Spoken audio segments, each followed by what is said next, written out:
Je raconterai toutes tes merveilles. Je ferai de toi le sujet de ma joie et de mon allégresse.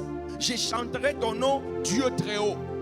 Donc, avant de s'approcher pour dire à Dieu les soucis qu'il avait, les ennuis qu'il avait, il commence d'abord par rendre grâce. Dis avec moi, rendre grâce. Avant de te plaindre, rends d'abord grâce. Avant de dire à Dieu ce qui n'a pas marché, rends d'abord grâce. 2022 est en train de toucher à sa fin. Si tu regardes cette année, il n'y a pas eu que des choses qui n'ont pas marché. Mais il y a également des choses qui ont marché. Il y a des choses que Dieu a accomplies en ta faveur. C'est pourquoi j'aimerais dire à quelqu'un, avant de chasser les démons, rends d'abord grâce. Avant de pleurer, Seigneur, pourquoi? Rends d'abord grâce. Il y a des choses que Dieu avait accomplies uniquement dans ta vie. Certains sont allés même jusqu'à la montagne de campus là-bas pour chercher, ils n'ont pas eu cela. Mais Dieu les a fait pour ta vie. Il y a des merveilles de Dieu dans ta vie. Et c'est pour cela que nous devons apprendre à rendre grâce à Dieu. Et après avoir rendu grâce, bien-aimé, c'est maintenant, il parle, il dit à Dieu ce qu'il veut, ce qu'il attend de ces grands dieux. Et arrivé, bien-aimé, dans le Seigneur, au verset 11, le psalmiste dit, ceux qui connaissent ton nom se confient en toi, car tu n'abandonnes pas ceux qui te cherchent, ô Dieu. Ce verset peut aussi être divisé en deux parties. La première partie, bien-aimé dans le Seigneur, ceux qui connaissent le nom de Dieu. Connaître le nom de Dieu. Connaître Dieu. C'est pourquoi, bien-aimé dans le Seigneur, en lisant ces textes, c'est comme si le psalmiste est en train d'annoncer trois choses sur Dieu. La première des choses, il est en train d'annoncer que Dieu est réel et il agit. Dieu n'est pas un mythe. Dieu n'est pas une histoire racontée, mais Dieu est réel. Il rencontre, il annonce que c'est Dieu réellement, il agit. Lui-même se présente en témoin. Il dit, je chante les merveilles de Dieu. Je l'ai vu comment il m'a défendu. Je l'ai vu comment il est intervenu dans ma vie. Un Dieu réel et un Dieu agissant.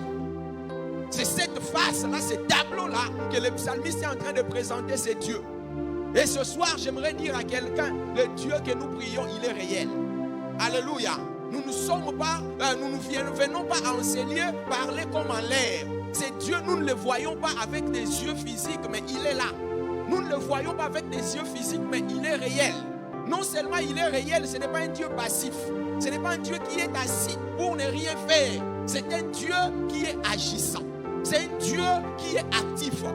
Si tu regardes bien dans ta vie, tu te rendras compte que c'est que Dieu a fait. Si tu regardes cette année, tu verras, bien aimé dans le Seigneur, que c'est Dieu, il est réel. Et la deuxième des choses qu'il nous parle par rapport à Dieu, dans la pensée de ce que nous venons de lire, c'est qu'il met en évidence, bien aimé, l'éternité de Dieu.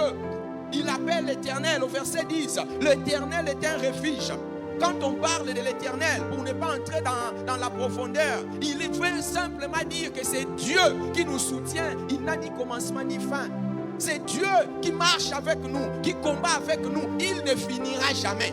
Il est le seul qui est éternel. Ton problème ne sera jamais éternel. Ta maladie ne sera jamais éternelle. Tes soucis ne seront jamais éternels. Ton combat ne sera jamais éternel. Lui seul est éternel.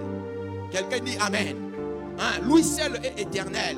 Tout ce que tu peux rencontrer dans ta vie, l'opposition, l'adversité, l'humiliation, le combat, le problème, finiront un jour.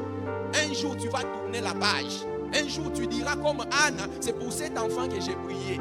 C'est pour cet enfant. C'est-à-dire, le problème est déjà résolu. Le problème est entré sur la liste des témoignages. Mais Dieu, il reste éternel. Alléluia.